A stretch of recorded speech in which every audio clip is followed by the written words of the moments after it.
mo-appeal dire sa atubangan. Sa sulod. So, kumusta ang ato ang tibuok simana? Nagpadaogon ba ta karon nga adlaw? Dili lang karon nga adlaw kung dili karong tibuok nga simana. Amen ba? Amen. Amen. So, kinsa may moingon nga wala siya nagmadaogon. Wala gyud. No, as long as nakaabot pa ta ani nga oras, kaingon gyud ta nga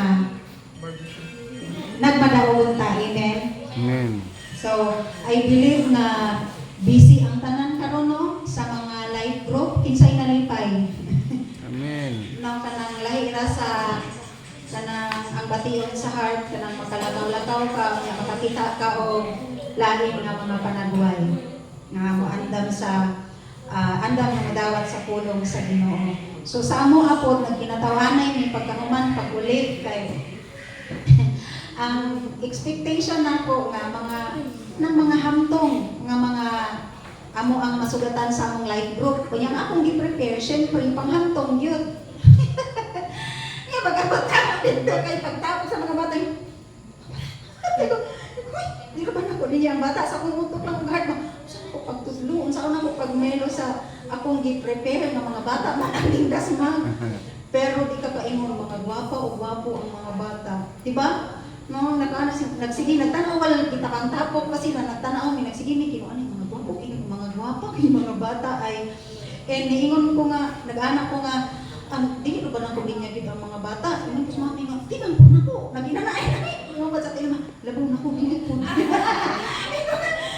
sa man to niya ingon ko nga sige okay ra ni ako ni prepare so basta wala akong kabalo kung nagkadimang ako kay as in mga kanang kikibi na murag wala kay 15 o na ay mga murag mga 6 man siguro basta 6 pataas naglisod ko niya ang akong gi-prepare kay iba natay topic na may dream house kay nung mo ana pangdagko biya na pero ako na lang siyang gimelo nga akong question sa ilaba nga kabalo ko nga anong nag-eskwela mo basta unsa to na ko murag wala nagkadimang ang feeling na ako kay kanang nakunbaan ko nga usaw na ko pag kanang kuha sa atensyon sa mga bata ka dili jud ko kanang pagkibata ka dili ko kabalo mo kuha sa ilang atensyon. So nag-ingon ko kang pastora may kaganina kung saon mo na nga nagtinukuray na man lito yo dili mi bata siya nga willing daw siya mo kay ganahan siya mga ingon-anang nga edad. So naaman siguro teacher hana no kanang mag-produce na mga itong pangbata ko nga madala para malinaw sila. I believe sa sunod daw dito lagi mi sa purok nila kay manangit na siya sa iyang purok kana sa ilang purok president so ay masin daghan ang iyang makuan pud nga mga mature so kung naay gusto mo uban nga gusto mo tudlo og mga bata so na si pastora may o basta gaganina ni abot pa sila pulo murag no pulo mga dalaging ding sobra to napicturean na nimo dadto. So naa siya sa picture, nalingaw lang ko nga kanang murag wala ni murag nahimugot mi sa akong kaugalingon kay ana nagpinangutan na din sa atong team kinsay kanang hilig daw bata yan. Question ni kung si Rachel murag naa siya sa kanang anointing sa mga bata yan. Di ka lugar sila sa Fernando mo paus-us di ana ko na kalumay sa buhos. Porti nang bugbuga so may na lang kay nasi pastora mahilig siya nga mo musalo atong mga nasihana na si Joren. So kanang out daw. Kung basi mo dahil daghan dito o kanang mga mature kay as in, dili man siya matawag nga village. Mo siya squatter. 14 daghan na utaw dyan as in. Kunya kay willing man siya na mag-invite kunya dako man tong puro. So ang andamon lang yun kay isna. Usan saya to ipa-snack sa mga bata. Mao na no. So, kay murag busy yun. Pero okay ra, murag mga alas 4 ang panito, alas 4 ang ilahang mas ganahan kay dili na daw init. Kay init yun sa ilang lugar. Naragaling daw sa ilang balay nga ang kalsada. Dagan kay tubig, nagikan po sa laing balay mag-agas-agas. So, ang mag-uban dito, murag bawal mag-iinarte dyan. No? Okay, okay po na yun kasi ni Pastora sa ato kung mission man galing ta, dapat imuhag yung main ang imong self sa bisan asa nga lugar nga dili nila makita sa expression sa imong noun nga murag wala ka kauyon sa lugar. So kami wala lang naigiti ang mga lamisa sa manok, murag ana, okay pa, wala. Nya, basta mga bata dito kay kanang ang ilang lingwahe kay layo kay sa atong lingwahe. Oh. Kanang basta kanang ingong pagkalibutanon kaayo nga mga lingwahe. Wait, EWA. Bisag ng istorya ka mo. Gini. Tungkoy man na. Basta mga inanak na language ang magkuan ko nga ang magkuan nimo dito basta magtulo ka sa ila kay masukod imo kanang pasensya. Unsaon sila so inana ilahang character which is mo koy dato kay nga concern ni Mayet. Halos na yung mga pagumangkot basta sikit-sikit daghan sila dito. Kung mura na among ipasalamatan sa Ginoo nga kanang taon-taon na pud ba nga murag nakapahulay. Ngayon ana so lahi ra dai nang makaadto pa sa lain nga balay na kay makita nga kanang mga kalag nga nanginahanglan og tabang. So inline sa akong i-share karon nga kagabihon sa Revelation chapter 2 verse 4 kinsay naka-familiar ani nga verse no niingon di ani Revelation chapter 2 verse 4 niingon si Lord di ani no yet I hold this against you have forsaken your first love.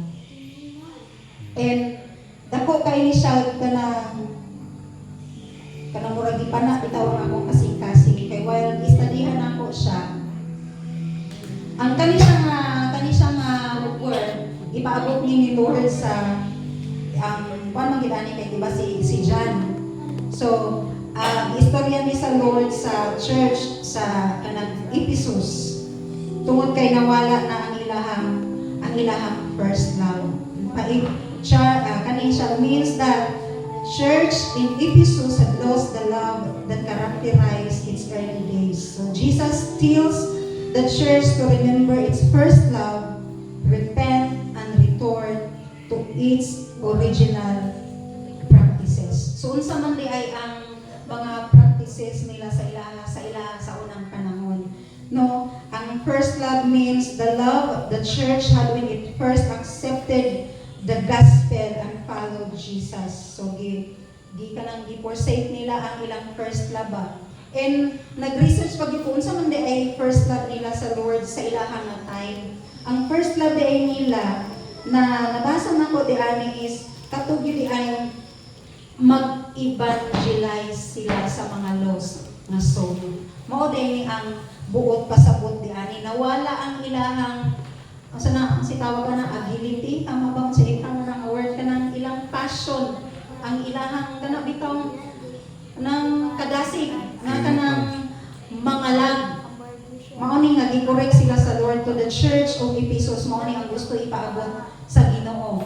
So sa ato ako karon or sa ako personally and gipahinumduman ko sa Lord abi na ko kanang first love na katong madala pud siya katong una nimo siya nailhan katong una kang nakailaw gidawat si Lord sa imuhang kinabuhi then sa diha nga nagsigipog basa nagsigipog tuon nga unsa man gyud ni nga first love ang ginamin sa Lord ani ang katuday ilahang passion sa pagpangabig ug kalag adto nga time and na kuan sa ako ang kasing-kasing nga ingko nga Lord kuan sa ako ipa-remind ko ba nga katong mga sa una pang panahon bisag pandemic nga sa isa ka adlaw mubuo ra ng duha ka life groupan ang among mga life group na sa tulo upan duha talagsa ra gyud ang isa so ipa-remind ko sa Lord adto ba nga aha naman to nga love nga kanang passion nga grabe sa pagpangabig o kalag and I believe nga naka-inline gihapon ang pagpahinumdum sa Lord sa ato ang ginabuhat karon no gikan sa taas gikan sa kang Brother Eddie hangtod karon sa ato nga gipa-remind ta sa Lord nga mubuhat yun sa ato ang kanang buluhaton sa pagpangabig ug kalag. So change one mind and which can lead to change in attitude, emotion, and action. Kay sa ubos pa nga verse ani kay sa verse 5 ingon man diana nga repent. Ingon man si Lord kung nawala imong first love, ana abutang paghinulsol. Kay kung dili daw ka maghinulsol sa verse 5, paingon pa sa 6, iya daw i-remove. Ana, grabe nang i-remove na ko ang imong lampstand of life. Mapakita ni mo siya. Verse 5, try daw. Lampstand, remember the height from which you have fallen, and repent and do the things you did at first. If you do not repent, I will come to you and remove your lampstand from its place. But you have this in your favor. You hate the practices of the Nicolaitans, which I also hate. So, kabalo man ang Lord nga kanang kung wala ta naghimo o kana bitaw mga dili maayo nga makasupak sa iyahang kabulokon. Ang nawala lang daw sa tuwas katong first love sa pagpangabig ug kalag, which is kung naaman karon pero dili ingon ana ang first love. So makita nimo ang warning ana kung dili ka magrepent o nya dili ka mobalik sa imong first love nga kaniadto nimong ginahimo, ingon din siya diya, I will remove your lampstand. So akong gi-search unsay but pasabot di ana is i-remove ka sa Lord sa iyang presence. I will remove you from the presence of the Lord. So kung ba no? Kung dili dahil magpabilin ta nga magpagahi-gahi, magpabilin ta nga kana bitaw dili mo response sa gisugo sa Lord, mo na yung I will remove you. I will remove your lampstand from its place. So dito ko na bahala nga Lord, tabangi ko nga makabalik. Okay. Kinsa may gusto ma-remove sa presence sa Lord. Ma-imagine ninyo kung wala na ta sa presence sa Lord, iya kang kwaon. No? Murag kanang itawang unsa na ay kanang nag-compose siguro sa kanta nga kanang itawang magkaguliyang ang kinabuhi ko. Makarelate man pud ana. Kay kung kita mismo nakaagi na gyud ta nga kanang nawala ta sa presence sa Lord, dili na gyud ta magkadimao sa atong kinabuhi. Amen. So, and inay mo ang katapat din nga manikamo ta nga makabalik sa atong first love. Love nato gyud sa Ginoo, kay kung love gyud nato ang Ginoo with all our heart, makumplay man nato ning love nga gitawag po niya ngadto sa mga kalag. Katong gitawag nakakinsay naka-remember sa giingon ni Pastor Silver ba to nga about man to sa kang Paul, kang Saipas, dayon murag nagkabikil si Pas, nagkabikil sila, pero gibadlong sila ni Paul. Kay kung gikan kang Christ, dapat mag-speak ra ta og same thing. So ang same thing nga pasabot nga katong gihikuan ni Pastor Silver is same thing nga kung unsa ang gitudlo ni Christ, dapat mao pud ang ato ang itudlo hangtod karon kung atong buhaton. No, same thing. Mag-speak daw og same thing. Basta isa po na sa nagrema sa ako nga kung unsa ang gibuhat ni Jesus, magbuhat po ta og same thing hangtod sa ato ang generation karon. So, maningkamot ta nga makabalik kay ang calling yun sa GIL, ang anointing sa GIL, evangelism yun. Amen ba? So, mag-pray ta nga kanang i-reignite sa paytawagan na i-rekindle ang atong heart para sa pag-win og kalag. And kana bitaw sa pagbuhat nato karon kay kanang ginatunan bitaw nako akong kaugalingon nga nganong mga lagad ko nganong buhaton nako ni tungod kay dili ko gusto, di ba sa una kay pag mga lagad ta sa Lord nganong maninuod ta sa pagpangalagad sa Ginoo kay nakatay gusto nga kapalit, which is makaingon ko na realize nako karon para sa ako lang mali. Kay ang tama di ay nganong buhaton ako ni, nganong mag-worship lead ko, nganong mag-live group ko, nganong mag-obey ko sa leadership, because maay ana, not because na ako'y gitinguha na kapalit.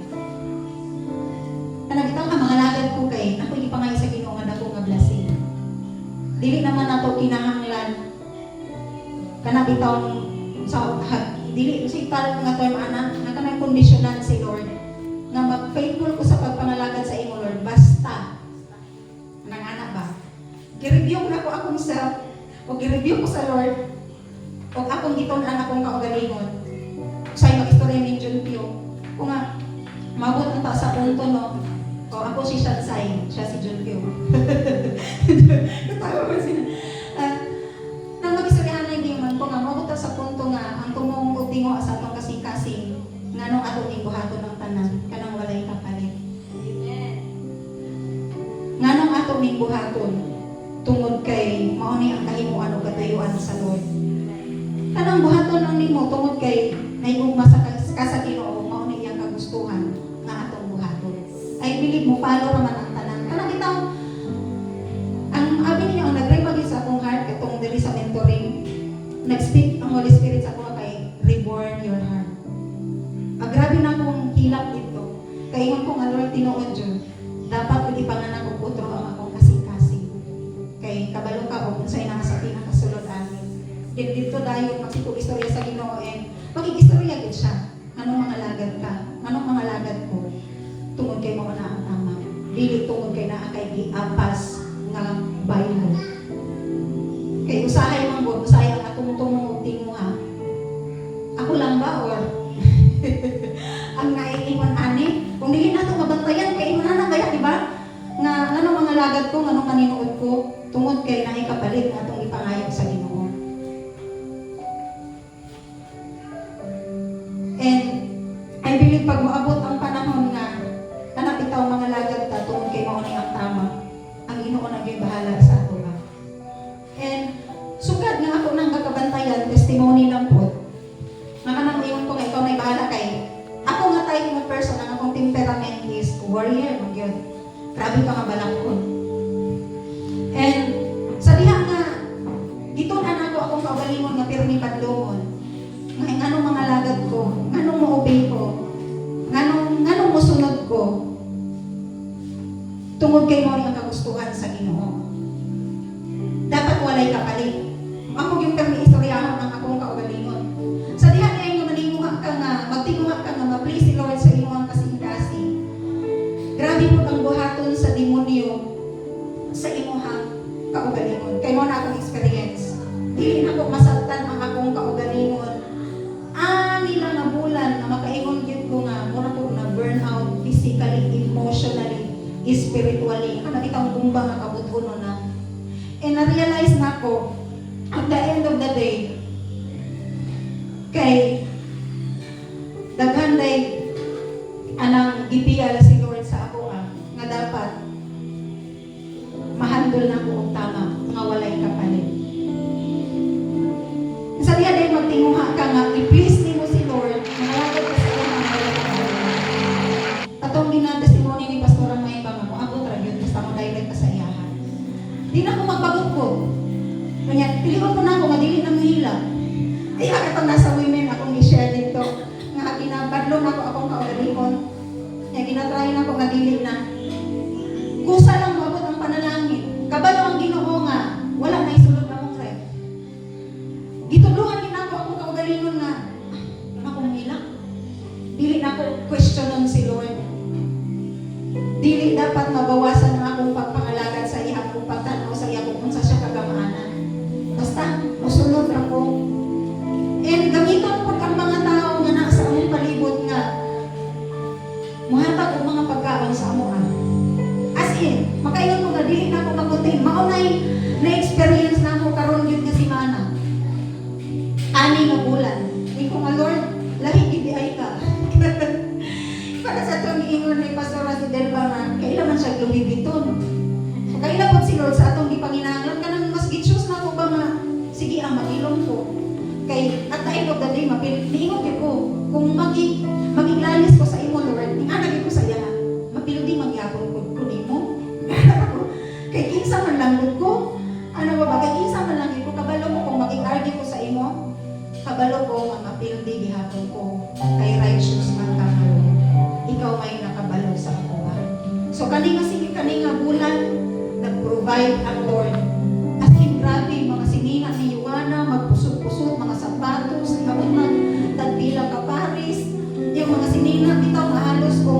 siguro sa duha ka semana unya kaduha siya sa isa ka adlaw mag-ilis murag dili niya mahot og suot.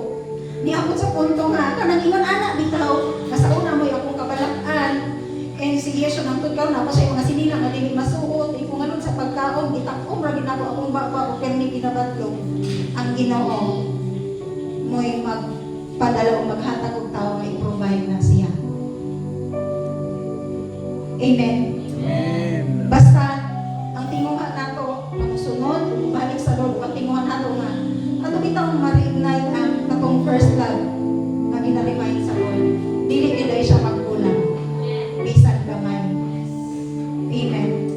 Mamangod usahay po nga kana bitaw murag advice ta kay katong gusto man gud nato tong pangandoy nga kana bitaw mga dinagko na nga bisan dili gyud nato kinahanglan makaayo karon nga panahon.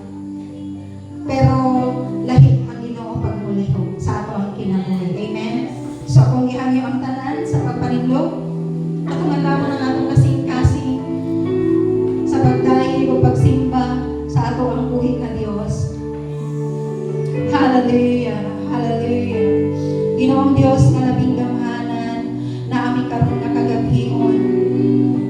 Nagpaubos sa among matagos sa kasing-kasing kung magpataas sa among mga pagdahig nga nakanimo ang God. Daghang salamat sa pagpahinumdum kanunay sa imong pulong. Lord, indeed, layo nami sa among first love nga nakanimo. Pero nakita nimo ang desire sa among kasing-kasing tonight na makabalik sa amo ang first love nga nakanimo. Ang desire sa among kasing-kasing kana bitaw mapahimuot ka, malaganan ka, simbangon ka tungod kay mao ni ang tamang Ginoo. Tungod kay mao ni among purpose ani nga kalibutan kanang maalagaran ka, maserbisyuhan ka sa tibuok namong pagkatao. Hallelujah. Pasaylo ami Ginoo na may mga time Lord nga mahimong hopeless. Mawala ang among pagtuo, ang among pagsalig tungod sa mga kalibutanon. Ginoo nga mga butang na nakapabala ka sa among kasing-kasing. But every time na mubati ni Ana, kaganda kayong salamat nga imo pong ipabati nga rin ka na Lord nga matinud-anon ka nga Dios nga walay imposible nga hangganin nga dili ka magkulang nga ka na Oh, forgive us sa mga doubts. Forgive us, Lord, sa mga unfaithfulness. Forgive us, Lord, sa mga pagpagumpot sa among kasing-kasing. Forgive us, Lord, kung ang among pag-obey nga kanimo, Lord, is compliance lang tungod kay mao ni ang sugo sa leadership. Kung nakita kanimo may hana among kasing-kasing, Lord, change us from glory to glory. Lord, ang desire sa among kasing-kasing is ka nang mo-obey me.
kanunay nga bago, kanunay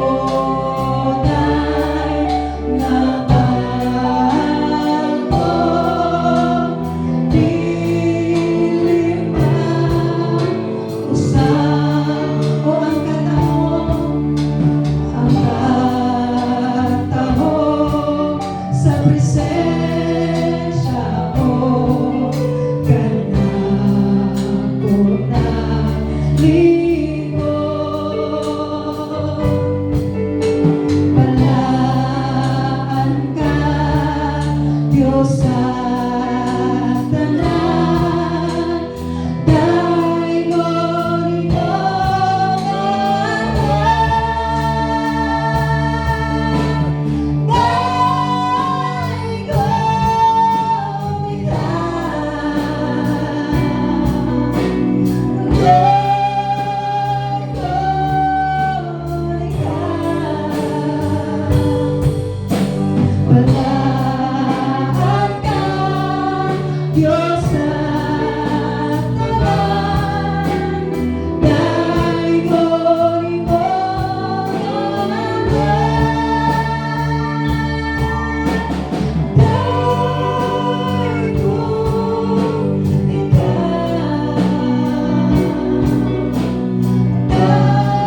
Dalaygon ka, O Diyos, dalaygon ka. Yes, Lord. Kinamoy alagaan ka. Hallelujah. Yes, Lord. Lord, masayon mi nga nadungog nimo ang tinguha sa among kasing-kasing. Nga sa bisan unsa nga panahon, sa bisan unsa nga sitwasyon nga naami, mahimo na mong commitment nga nakakalimo o God. Nga ikaw lang ang among simbahon, ikaw lang ang among alagad, upadayon ka namo nga simbahon, O God. Yes, Lord. Salamat Ginoo sa imong presensya karon nga kagabihon. Padayon ka namo nga ipataas sa among taliwala, O God. Hallelujah.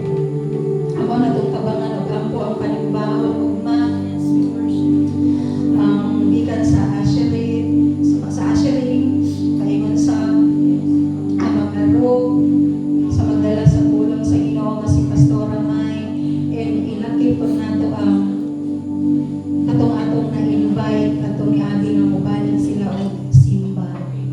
Hallelujah, hallelujah. Oh God, padayon namong ipataas nga na kanimo ang among panimbahan o mga adlaw. Daghang kayong salamat, Lord. Nagkaroon pa lang ang kagabihon, ang imong presensya, imong iparest, aning hanapin, O God. Salamat, Ginoo, sa tanang kinabuhi, sa matag usa nga ubaro, gikan pa man sa Asherin, Ginoo. Salamat, Lord, ang imong presence, ila ng masinati, diha pa lamang daan sa lawas, O God, sa kinabuhi, sa mga Asher, padayon nimo silang panalanginan, padayon nimo sila, Ginoo, nga atagan o gihagan din knowledge, wisdom and understanding, Lord, to cater, Ginoo, sa imuhang katawhan ng mga bugma, O God. Salamat, Ginoo, nga bisan na pa man sila sa Asherin, Ginoo, mag-feel or mabati nila ang kabugaton or sila, Ginoo, dapat una ang makadiscern, Lord, sa mga spirit nga manimba o mga adlaw. Lord, dili lang sila mag-usher, kung dili, Lord,